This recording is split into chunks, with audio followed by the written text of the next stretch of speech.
ରାସ୍ତାରେ କୁକୁର ମାନେ ଭାରି ସାଂଘାତିକ। 3 କିଲୋମିଟର ଚିକେନ ନିଆ ହେଇଗଲା। ଏବେ ରାସନ କିଛି ନିଆ, ହଁ ସେଇ ମୟୂରଭଞ୍ଜ ବାରିପଦା ସମାନ। ଆଜି ପୁରା ଚିକେନ ସ୍ପେଶାଲ ହେଇଛି।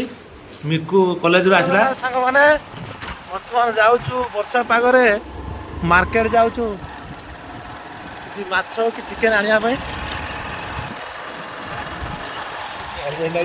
ଗଲା ପରେ ମୁଁ ଦେଖିବି କଣ ଅଣାଯିବ, ମାଛ କି କୁକୁଡ଼ା କି କଣ।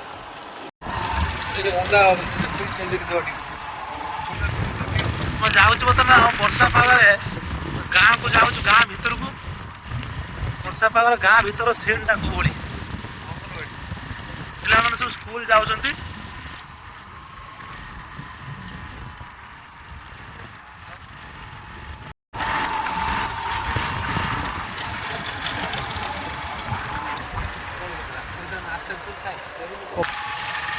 ପଶ୍ଚିମ କୁମାରୀ ଠାକୁରାଣୀ ଛୋଟ ସ୍କୁଲ ଅଛି, ପ୍ରାଥମିକ ବିଦ୍ୟାଳୟ। ମା ପଶ୍ଚିମ କୁମାରୀ ଠାକୁରାଣୀ ଅଙ୍ଗନବାଡି କେନ୍ଦ୍ର ଏଟା। ହେଇଯିବ ଅଣ୍ଡା ଦିଆଯିବ।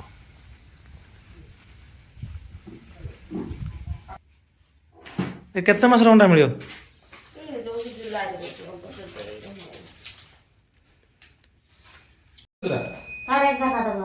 এটা কেতটা টোটাল? 30টা। কোহলা পাଗ,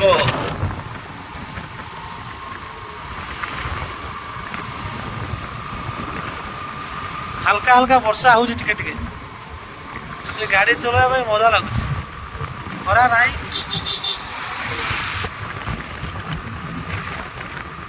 ଯାଉଛୁ ଆମେ କଇତକୁଲା ମାର୍କେଟ। ଆମର ଏଟା ଲୋକାଲ ମାର୍କେଟ କଇତକୁଲା। ଘରରୁ ପାଖାପାଖି 3 କିଲୋମିଟର ଦୂର। ଏଠି ଗୋଟେ ଆମର ହାଇସ୍କୁଲ ଅଛି, ଶ୍ରୀ ନିଗମାନନ୍ଦ ଉଚ୍ଚ ବିଦ୍ୟାପୀଠ।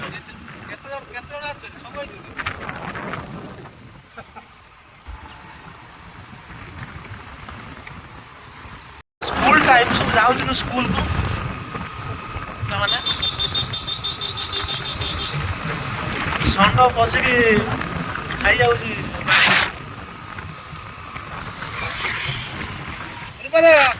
ଗୋଟେ ରାସ୍ତାକୁ ମାଙ୍କଡ ପଳେଇ ଆସିଛି। ଜୟ ଶ୍ରୀରାମ।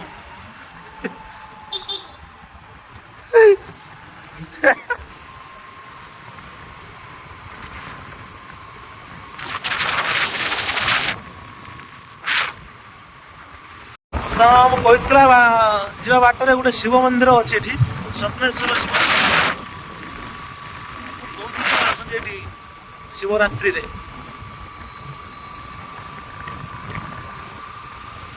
ସୁନ୍ଦର ଭିଉ, ହାଲକା ହାଲକା ବର୍ଷା ପକଉଛି।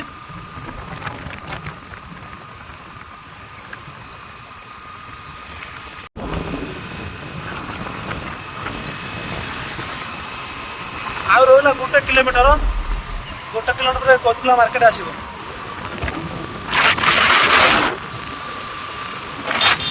ରାସ୍ତାରେ କୁକୁର ମାନେ ଭାରି ସାଂଘାତିକ, କେତେବେଳେ କୋଉଠି କୁକୁର ଯିବେ ଜାଣିହବନି। ତେଣୁକରି ଦେଖି ଚାହିଁକି ଗାଡି ଚଲେଇବାକୁ ପଡିବ। କୁକୁର, ବିଲେଇ, ମାଙ୍କଡ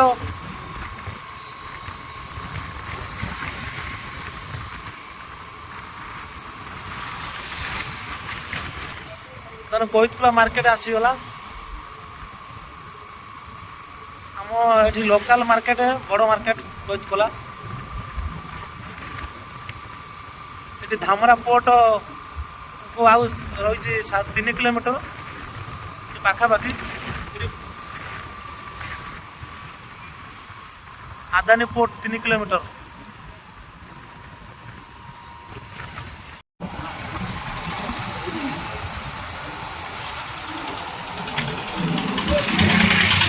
କଇତକୁଲା ମାର୍କେଟ ଆସିଗଲା। ବର୍ତ୍ତମାନ ଆମେ ଯିବା ଚିକେନ ଦୋକାନକୁ ଯିବା। ବର୍ତ୍ତମାନ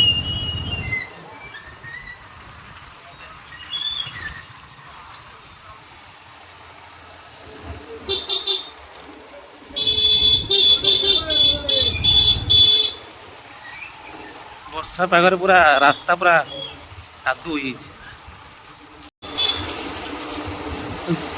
ଚିକେନ ଦୋକାନ ଆସିଗଲା।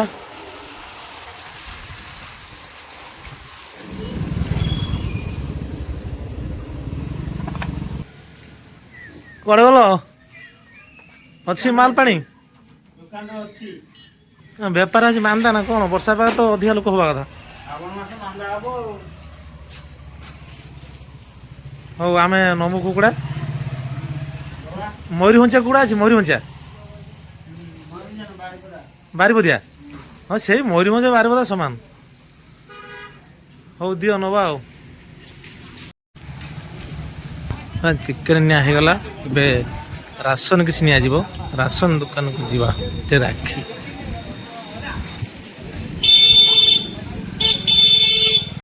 ପିଆଜ, ଗରମ ମସଲା, ଅଦା ରସୁଣ,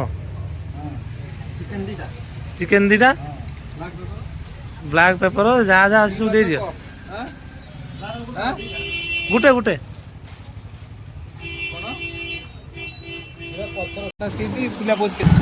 ଚିକେନ କିଣା ସରିଲା। ବର୍ତ୍ତମାନ ଘରକୁ ଚାଲିଲୁ। ଚିକେନ ମାଛ ଦିଟା କିଣା ହେଇଗଲା। ବୋଉ ଚିକେନ ଖାଇବନି, ମାଛ ଖାଇବ। ଆନ୍ଦି ଆନ୍ଦି କୋনଟା? ଏଇଟା ଆନ୍ଦି ଶିଳା। এটা কি ଖାଇବ? 300 ଟଙ୍କା ଏଟା।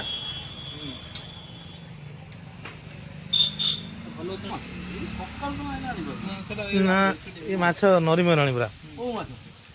ମାଛ ନରମି ଯିବ। କେତେ? 600। ଚାଷ କାମ ସବୁ ଚାଲିଛି।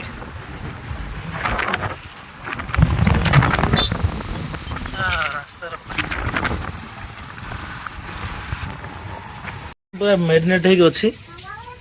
ଘଣ୍ଟେ ମ୍ୟାରିନେଟ୍ ହେଇକି ରହିବ, ତାପରେ ରନ୍ଧାଯିବ। ବଟା ଷ୍ଟାର୍ଟ ହବ।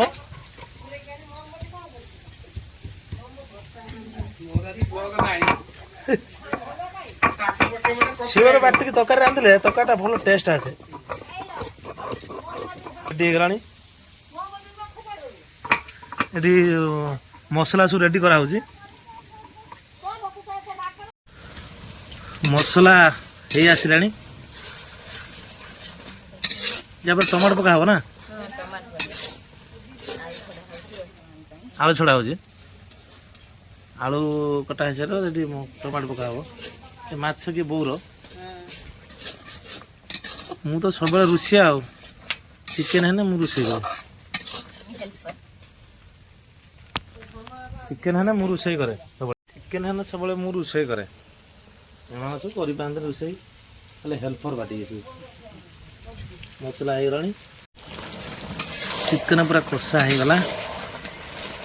କଷା ରେଡି।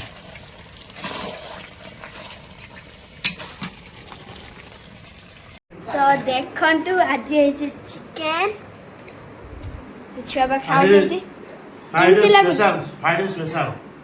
ୱାଓ। ଗୁଡ଼। ଗୁଡ଼। ଏପଟେ ବାପା ଖାଉଛନ୍ତି।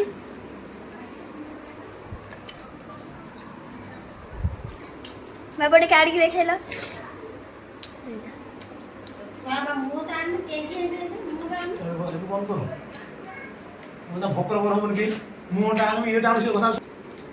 ତ ଛୁଆ ଆଜି ପୁରା ଚିକେନ ସ୍ପେଶାଲ ହେଇଛି। ମିକୁ କଲେଜରୁ ଆସିଲା, ସେଇଥିପାଇଁ ସ୍ପେଶାଲ ଆଜି ଫ୍ରାଇଡେ ସ୍ପେଶାଲ ଫ୍ରାଇଡେ। ଶିଖୁ କ'ଣ ଚିକେନ ଭଲ ହେଇଛି? ବଢ଼ିଆ ହେଇଛି। ବାବା କ'ଣ ଖାଉଛ?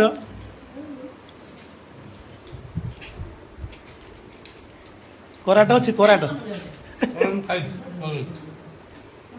ଆଜି ଡ୍ୟୁଟି ଯିବା ହେଇନି, ପ୍ରବଳ ବର୍ଷା ହେଉଛି, ଡ୍ୟୁଟି ଯିବା ହେଇନି। ଆଉ ଚିକେନ ଫିକେନ ଆଣିକି ପୁରା ଜୋରସୋର କରାହେଉଛି ଆଉ। କିଶୋର ଚିପ୍ସ। ବୋଉର ଏପଟେ ମାଛ, ଚିକେନ ଖାଉନି, ମାଛ ଖାଉଛି।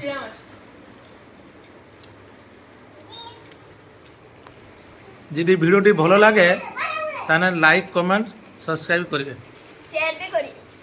ସେ